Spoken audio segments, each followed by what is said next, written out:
नमस्कार, जय झूलेलाल, मां आहियां जय श्री ज्ञान।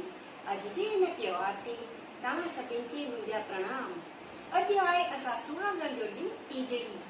अचो त ॿुधूं हिन त्योहार खे कीअं मल्हायो वेंदो आहे ऐं कहिड़ी तरह रखिबो आहे, थोरे प्रीत सां ऐं थोरे गीत सां।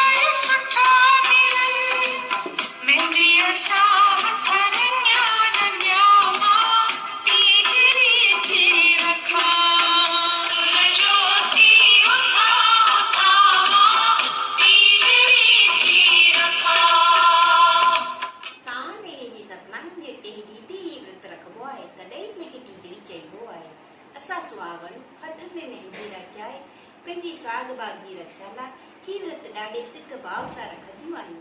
व्रत जी शुरूआत असुर खां थींदी आहे। टीजड़ीअ ॾींहुं असुर जो उथी कुझु न कुझु ज़रूरु खाइबो आहे, ॿियो न त मिठो वात ज़रूरु करबो आहे। हिन जे बिना व्रत पूरो कोन मञिबो आहे। पोइ सुबुह जो सुहागणियूं बिना पाणीअ पहिरीं व्रत रखंदियूं आहिनि ऐं ब्राह्मणी जेका 7 ॾींहं सां टीजड़ी पोखंदी आहे उनजी पूजा करण वेंदियूं आहिनि। उन मां जेका सावा सला निकिरंदा आहिनि उनखे ई टीजड़ी माता जे रूप में पूॼियो वेंदो आहे। पोइ हिकु झूले में टीजड़ी खे रखी जल ऐं फल चाढ़े पोइ लोॾे करे चइबो आहे, तुंहिंजी मुंहिंजी गौरी इंदोरे लूॾे, ब्राह्मणीअ जी गौरी इंदोरे लूॾे, राणी पूजे राजा खे मां मुंहिंजे सुहागी। ईअं 3 दफ़ो चई करे पोइ बचियल जल ऐं फल न्याणी खे ॾेई पोइ पाण पोइ संझा ताईं आखाड़ी ॿुधण ताईं पाणी पी सघंदा आहियूं। संझा खां पोइ असां सुहागणी साज सिंगार करे हथ में अखो नारियल ऐं ॾीओ खणी पोइ ब्राह्मणी घर वरी कथा ॿुधण वेंदा आहियूं। कथा ॿुधी जॾहिं घर ईंदा आहियूं पोइ राति जो चंड निकिरंदो इंतजार करे पोइ चंड निकिरंदे हथ में कचो खीर ऐं चूड़ीअ जो अर्घ ॾियणी चवंदा आहियूं। पोइ चंडड़ा साईं लीख करे कोड़ी आया आहियूं कटोरा खीर भरे।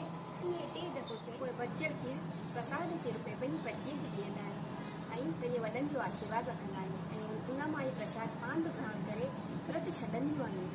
तीजड़ी माता सभिनी जी सुहाग जी रक्षा करे। बोलो तीजड़ी माता की जय।